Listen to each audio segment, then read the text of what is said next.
Hello everyone, and welcome back to the channel. I've mentioned a very specific book in several of my recent videos, so today I've decided to dive into the wonderful world of Redwall by Brian Jacques. As you can probably tell, my copy has seen better days, but this is the 1998 edition. The book was actually first published in 1986 and spawned a series of the same name, which includes 22 novels spanning 25 years of publication. If you grew up in the late 90s, early 2000s, you may have actually seen a Redwall show. 3 of the books were adapted into animated series on the BBC, and Netflix has actually recently acquired the rights to make a new animated film based on the first book. Needless to say, I am very excited about that. I mentioned in my back to school tag video that this book had a really interesting road to publication.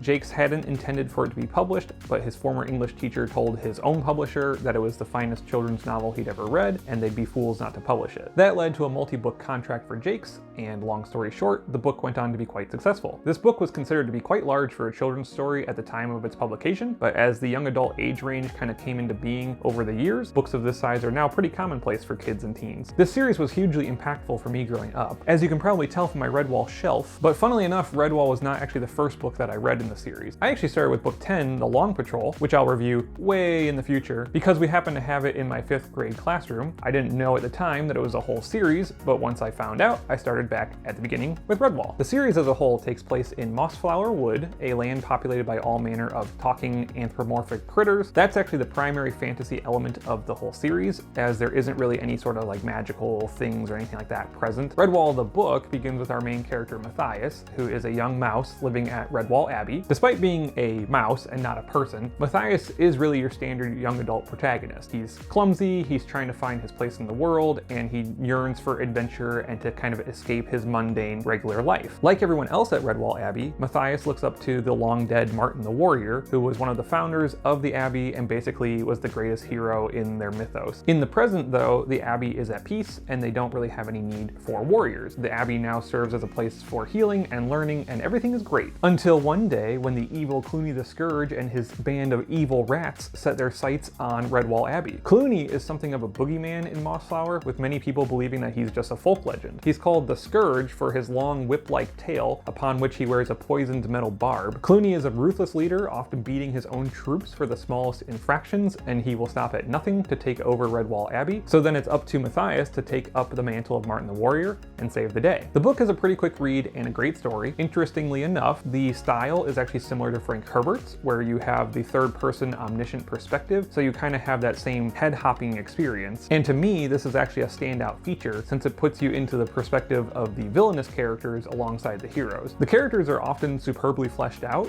but they aren't going to be morally ambiguous in any sort. Now, as a reader, I don't demand that every character, especially the villains, be incredibly nuanced or morally gray. I like that Cluny and the rats are just evil for the sake of being evil, and they want to take over Redwall Abbey basically just out of jealousy and greed. And I would actually argue that that sort of attitude is unfortunately more realistic than people want to believe it is. Now, I will say that due to its peculiar path to publication, Redwall has some oddities that no other book in the series has, such as references to humans, although none are ever seen on screen, and larger animals like a horse and a beaver. Such things don't appear in later books, as Jake solidified his vision for the world. Starting in book 2, Mossflower, the world feels a little bit more cohesive, and we have a better understanding of what animals make up the world and where they fall on the good and evil scale. Additionally, there are no more mentions of humans, so we know this is a totally secondary world and it's not like a hidden world taking place on modern Earth. The first book actually does have a little bit of moral ambiguity at times, but moving forward, virtually all animals fall onto the side of good or evil based on their species. On the good side, we have mice, squirrels, otters, moles, badgers, hares, hedgehogs, some birds, and occasionally other special animals like turtles. Then on the evil side, we have rats, ferrets, stoats, weasels, serpents, wildcats, some other birds, and like with the good side, occasionally special animals like a wolverine. The moral determinism of the species has been a point of contention for some critics in the past, but the thing to remember is that these are stories aimed for children. That being said though, Jacques does delve into weightier topics such as death and war. While you know that the heroes will eventually prevail, it's not guaranteed that every one of them will live to the end, so there are definitely high emotional stakes. Additionally, Additionally, Jacques was a child during World War II, and he remembered the rationing of food during and after the war, which was actually why he wrote so vividly about food in his books. These experiences then went on to somewhat shape his handling of good and evil in his books. While the target audience for Redwall is probably around 8 to 15 depending on reading level, I still say they're fun books for all ages. Each book is typically around 100,000 words, which makes them great introductory fantasy novels or a fun change of pace for older and or more experienced readers. So I hope that this brief overview of the Redwall book and the Redwall series has piqued your interest. I recommend it for anyone, especially those who love vivid and sometimes lengthy descriptions of food. As always, thanks for stopping by my channel. If you enjoyed this video, please consider giving it a like and subscribe if you're interested in hearing my thoughts on various stories, including more in the Redwall saga. Leave a comment below if you've read Redwall and let me know your thoughts on it, or feel free to just say hello. I post videos on Sunday and Wednesday. Until next time, I hope that you have a wonderful day, and I will catch you here in the next video.